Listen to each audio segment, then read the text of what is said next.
अस्सलाम वालेकुम व्यूअर्स, आप देख रहे हैं हमारी खुशखबरी सीरीज़ और मैं हूं आपका मेज़बान अब्दुर्रहमान। आज हम आपके लिए 3 खुशखबरियां लेकर हाजिर हुए हैं।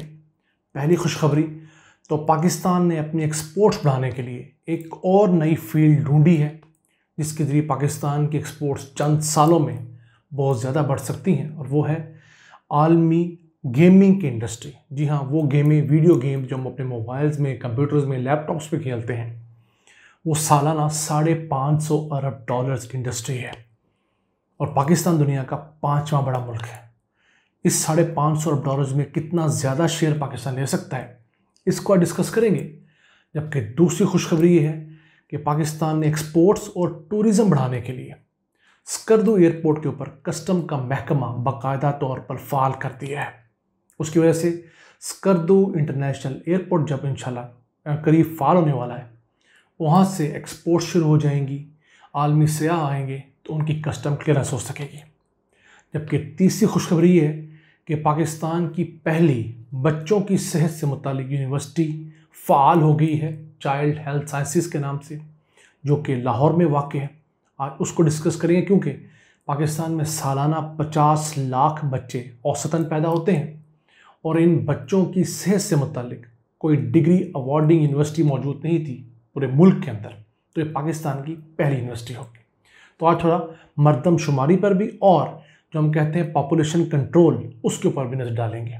तो आइए चलते हैं। सबसे पहले एक MOU साइन हुआ है मिनिस्ट्री ऑफ इंफॉर्मेशन और एक बरतानी की यूनिवर्सिटी है बॉर्नमाउथ यूनिवर्सिटी, उसके दरमियान, जिसके तहत वो यूनिवर्सिटी जो बरतानिया वाली, वो हमारी मिनिस्ट्री ऑफ इंफॉर्मेशन के ज़रिए पाकिस्तानी तलबा जो है उनको डेवलपमेंट ऑफ क्रिएटिव इंडस्ट्रीज़ जो हैं, गेमिंग हो गई, एनिमेशन हो गई, इस तरह की जो कंप्यूटर बेस्ड एनिमेशंस की इंडस्ट्रीज़ हैं, उसमें तैयार करेंगी। अब ये जो इंडस्ट्री है, ये साल के अंदर $550 अरब का रेवेन्यू जनरेट करती है दुनिया भर में। उसमें से अगर पाकिस्तान का हिस्सा देखा जाए, पाकिस्तान की आबादी, पाकिस्तान के रिसोर्सेज, पाकिस्तान के पढ़े लिखे बच्चे कितने हैं, तो माहिरीन के मुताबिक हम $8.4 अरब हर साल इस फील्ड में एक्सपोर्ट कर सकते हैं। Look at that. हमारी टोटल जो सर्विसेज की एक्सपोर्ट रही गुज़िश्ता साल, वो तकरीबन $6 अरब थी। हम सिर्फ इस एक फील्ड में जो हमारा ड्यू शेयर है, बहुत ज़्यादा शेयर नहीं, 2% भी नहीं बनता, तकरीबन 1.5% बनता है आलमी जो सेल्स होती है सालाना में से। तो पाकिस्तान जैसा मुल्क बड़ी बासानी इसके अंदर अपना हिस्सा डाल सकता है। वैसे पाकिस्तान के अंदर जो एनिमेशन है, गेमिंग जो, उस पर बहुत काम हो रहा है और ये इंडस्ट्री पाकिस्तान के जो तलबा हैं, यंगस्टर्स हैं, उसके अंदर बड़ी मकबूल है और इसमें हर साल 20% के हिसाब से तरक्की रिकॉर्ड की जा रही है। तो उम्मीद करते हैं कि इस अहम MOU के बाद दीगर यूनिवर्सिटीज़, इदारे, टेक्निकल इंस्टीट्यूट्स भी अपने तलबा को एनिमेशन के अंदर, गेमिंग के अंदर लेकर आएंगे और उनकी जो महारतें हैं उससे पाकिस्तान को अरबों डॉलर्स का रेवेन्यू जनरेट होगा। उसके बाद चलते हैं आज की दूसरी खुशखबरी की तरफ। वही है स्कर्दू एयरपोर्ट के ऊपर जो कस्टम के महकमे को इजाज़त मिली है, मुकम्मल तौर पर फ़ाल कर दिया गया है। इसका फ़ायदा ये होगा जो पाकिस्तान की गिलगित बल्तिस्तान से एक्सपोर्ट्स हैं वो बहुत बढ़ जाएंगी। मसलन गिलगित बल्तिस्तान की जो खुबानी है वो दुनिया की आला तरीन खुबानी है, लेकिन पहुंच नहीं पाती क्योंकि उसको पहले इस्लामाबाद लाना पड़ता था और मसाइल थे। अब डायरेक्ट स्कर्दू से एक्सपोर्ट हो सकेगी। इस तरह के आड़ू एक्सपोर्ट होंगे, चेरी एक्सपोर्ट होंगी, फ्रूट्स, सबसे पहले फ्रूट्स एक्सपोर्ट हो सकेंगे, फिर ड्राई फ्रूट्स, मसलन चलगोज़ा है, बादाम है, इस तरह के फ्रूट्स, फिर ड्राइड फ्रूट्स। ड्राइड फ्रूट्स वो फ्रूट्स होते हैं जो आम फ्रेश फ्रूट को सूरज की रोशनी में रखकर ड्राई कर लिया जाता है। इसी तरह जैसे हम खुश्क खुबानी खाते हैं या आलू बुखारा हम लेके आते हैं चटनियाँ बनाने के लिए ऑफ सीज़न के अंदर, तो खुश्क ड्राई फ्रूट यहाँ से एक्सपोर्ट हो सकेंगे। फिर यहाँ से सब्जियाँ जो हैं, ऑर्गेनिक सब्जियाँ, वो एक्सपोर्ट हो सकेंगी। ऑर्गेनिक यहाँ से शहद, जो बहुत कीमती महंगा शहद है, वो एक्सपोर्ट होने के काबिल हो जाएगा। फिर यहाँ पे जो जेम स्टोन्स हैं, कीमती पत्थर हैं, वो यहाँ से एक्सपोर्ट होंगे। तो यहाँ पर फिर सयाह डायरेक्ट आएंगे और उनके जो कस्टम के मसाइल हैं, बजाय इस्लामाबाद हल होने के, वो कराची हल किए जाने के, वो स्कर्दू एयरपोर्ट पे हल होंगे। तो ज़्यादा सयाह बड़ी आसानी से इस एयरपोर्ट पे आएंगे और GB के अंदर जो जॉब्स क्रिएट होंगी, हमें एक्स्ट्रा रेवेन्यू भी मिलेगा। उम्मीद करते हैं इंशाल्लाह जैसे कोरोना छटता है तब तक पाकिस्तान के अंदर स्कर्दू इंटरनेशनल एयरपोर्ट मुकम्मल तौर पर फ़ाल हो जाए। इसी के साथ चलते हैं आज की तीसरी और आखिरी खुशखबरी की तरफ। तो पाकिस्तान की पहली university of child health sciences जो है उसको मुकम्मल तौर पर फ़ाल कर दिया गया है। पाकिस्तान में इससे पहले कोई यूनिवर्सिटी नहीं थी जो चाइल्ड हेल्थ साइंसेज के ऊपर काम करती। तो डिग्रीज़ के लिए ऐसा कोई इदारा मौजूद नहीं था। अब ये पहली यूनिवर्सिटी पाकिस्तान में कायम की गई है, लाहौर में। ये पहले institute of child health science था, जिसको अपग्रेड किया गया है, इसमें फैसिलिटीज़ बढ़ाई गई हैं। अब इसमें मुख्तलिफ कॉलेजेस ऐड किए गए हैं जो बच्चों से मुतालिक हैं। बच्चों की टेक केयर करने के लिए जो नर्सिंग है, पेडियाट्रिक्स नर्सिंग, वो अलग डिपार्टमेंट बनाया गया है। फिर इसके साथ साथ दीगर जो बच्चों से मुतालिक दीगर स्पेशलिटीज़ होती हैं वो इसके तमाम बनाई गई हैं। अब पाकिस्तान में सालाना 50 लाख बच्चे औसतन पैदा होते हैं। उन बच्चों की केयर, उनके अंदर जो कॉम्प्लिकेशंस हैं उनको हल करने का कोई इदारा नहीं था। उम्मीद करते हैं कि बच्चों की हेल्थ के ज़्यादा अच्छे प्रोटोकॉल्स तय होंगे। अब यहाँ पर एक क्लैरिफिकेशन देना चाहते हैं। हमारे बहुत सारे नाज़रीन हैं, वो समझते हैं पाकिस्तान के मसाइल जो हैं वो सिर्फ एक सूरत में हल हो सकते हैं कि पाकिस्तान अपनी जो आबादी उसको कम कर दे। हालांकि मैं इसके ख़िलाफ़, उसकी रीज़न क्या है?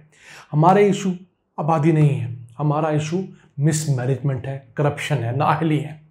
अब किस तरह आबादी आप कितनी कम कर देंगे? अब पाकिस्तान में एक मियाँ बीवी जोड़ा जो है वो अपनी पूरी ज़िंदगी में 3.6 बच्चे पैदा करता है। दुनिया भर में कहा जाता है कि 2.1 बच्चा पैदा करना तो इंसानियत की बका के लाजिम है। यानी 2 लोग अगर मरेंगे तो उनकी जगह पे 2 लोग तो होने चाहिए ना पीछे। जिन ममालिक ने ये नहीं किया वो आज खमियाजा भुगत रहे हैं। आप चाइना का हाल देख लें, आप फिनलैंड का हाल देख लें, आप जापान का हाल देख लें। वहाँ पर बूढ़ों की आबादी ज़्यादा हो गई है, नौजवान कम है। अगर हम कहते हैं कि हमारी मईशत के अंदर ग्रोथ होनी चाहिए, हमारे रेमिटेंसेस में ग्रोथ होनी चाहिए, हमारी एक्सपोर्ट्स में ग्रोथ होनी चाहिए, तो अगर आबादी में ग्रोथ नहीं होगी तो किस तरह आपकी आबादी परवान चढ़ेगी? अब पाकिस्तान के पास 22 करोड़ एकड़ रकबा है, लेकिन उस 22 करोड़ में से हम 73 सालों के दौरान सिर्फ 5 करोड़ एकड़ रकबे के ऊपर ज़राअत कर पाए हैं। अभी भी 18 करोड़ एकड़ रकबा जो है वो ज़राअत के काबिल नहीं बनाया। उसमें से आप 5 नहीं 10 करोड़ एकड़ भी निकाल दें, जो पहाड़ हैं, जो संगलाख जगह हैं जहाँ काश्तकारी नहीं हो सकती, लेकिन उसके बावजूद भी 5 से 8 करोड़ एकड़ रकबा ऐसा रहता है अभी जो कि काबिल काश्त है। हम उसको 73 साल में काबिल काश्त नहीं बनाए। दूसरा, चीज़ें महंगी इसलिए कि हमने अपनी फ़ी एकड़ पैदावार नहीं बढ़ाई। हम आज से 100 साल पुराना बीज इस्तेमाल कर रहे हैं, पुराने तरीके इस्तेमाल कर रहे हैं। हमारे जानवरों से पैदावार, दूध की पैदावार, वो दुनिया में 5,500 लीटर फ़ी जानवर सालाना है। हमारी पैदावार 1100 लीटर फ़ी जानवर सालाना है। अब बताइए, हमारी इस तादाद का प्रॉब्लम है या तादाद का प्रॉब्लम है? ये वो लोग हैं जो समझते हैं कि पाकिस्तान की आबादी घटा दो तो शायद मसला से मसला हल नहीं होगा। आज चाइना इतने सारे इंसेंटिव दे रहा है। चाइना ने 1 चाइल्ड पॉलिसी 2016 की ख़त्म की हुई है, 2 चाइल्ड पॉलिसी भी ख़त्म कर दी है। अब वो कह रहा है मैक्सिमम बच्चे पैदा करें, लेकिन वहाँ लोग बच्चे पैदा करने को तैयार नहीं। अब उन लोगों की मजबूरी है, दुनिया भर से बच्चे इंपोर्ट करेंगे, नौजवान इंपोर्ट करेंगे। जैसे बार बार जापान पाकिस्तान को कह रहा है हमें आईटी में, हमें डॉक्टर्स की, हमें इंजीनियर्स की ज़रूरत है, आप हमें दे दें। क्यों? वहाँ पर बूढ़े लोगों की तादाद ज़्यादा है, नौजवानों की तादाद कम है। उनकी इकॉनमी नौजवान ना होने की वजह से गिरती जा रही है, और उनके जो नौजवान कपल्स हैं वो बच्चे पैदा नहीं करने चाहते। तो जनाब, जो लोग इस गलत फहमी में हैं वो उसको रफ़ा करें। कोई ज़्यादा बच्चों की तादाद पाकिस्तान में अब नहीं रही। जितनी आबादी कंट्रोल करनी थी इतनी हो गई। 2 माँ बाप थे, वो जब फौत होंगे तो अपने पीछे सिर्फ 1.5 बच्चा एक्स्ट्रा छोड़ के जाएंगे। यानी कि 1.5 बच्चा ज़्यादा है क्या? 2 फौत हुए, 3.5 बच्चे उनके रह गए पीछे, औसतन फ़ी ख़ानदान की बात कर रहा हूँ। तो 2 के बाद 1.5 बच्चा एक्स्ट्रा है। इतनी ग्रोथ तो आप काबिल कबूल छोड़िए। अगर इस मुल्क ने आगे बढ़ना है, इस मुल्क ने अगर एक्सपोर्ट्स बढ़ानी है, इस मुल्क ने अगर दुनिया भर में तरक्की करनी है। ये जो आबादी कंट्रोल करने का लॉजिक था आज से 25-30 साल पहले तक तो किसी हद तक जायज़ था, जब लोगों के यहाँ 8-10 बच्चे एक मामूल हुआ करते थे। अब वाली जनरेशन तो 3-4 बच्चों से आगे जा नहीं रही। तो अब इनको मज़ीद कम करा के अपना बेड़ा गर्क ना करें, और गोरों की किताबें पढ़ के, गोरों के आर्टिकल और वीडियोस देखकर उनको यहाँ इम्प्लीमेंट ना करें। हमारे हालात गोरों जैसे नहीं, हमारे पास और किस्म के वसाइल हैं, हमारे और प्लसेस हैं, हमारे और माइनसेस हैं। इन अल्फाज के साथ अपने मेज़बान अब्दुर्रहमान को इजाज़त दीजिए और अल्लाह से दुआ गो रहिए कि वो पाकिस्तान के ऊपर अपनी रहमतें और बरकतें नाज़िल फरमाता रहे। अल्लाह ने के बाद।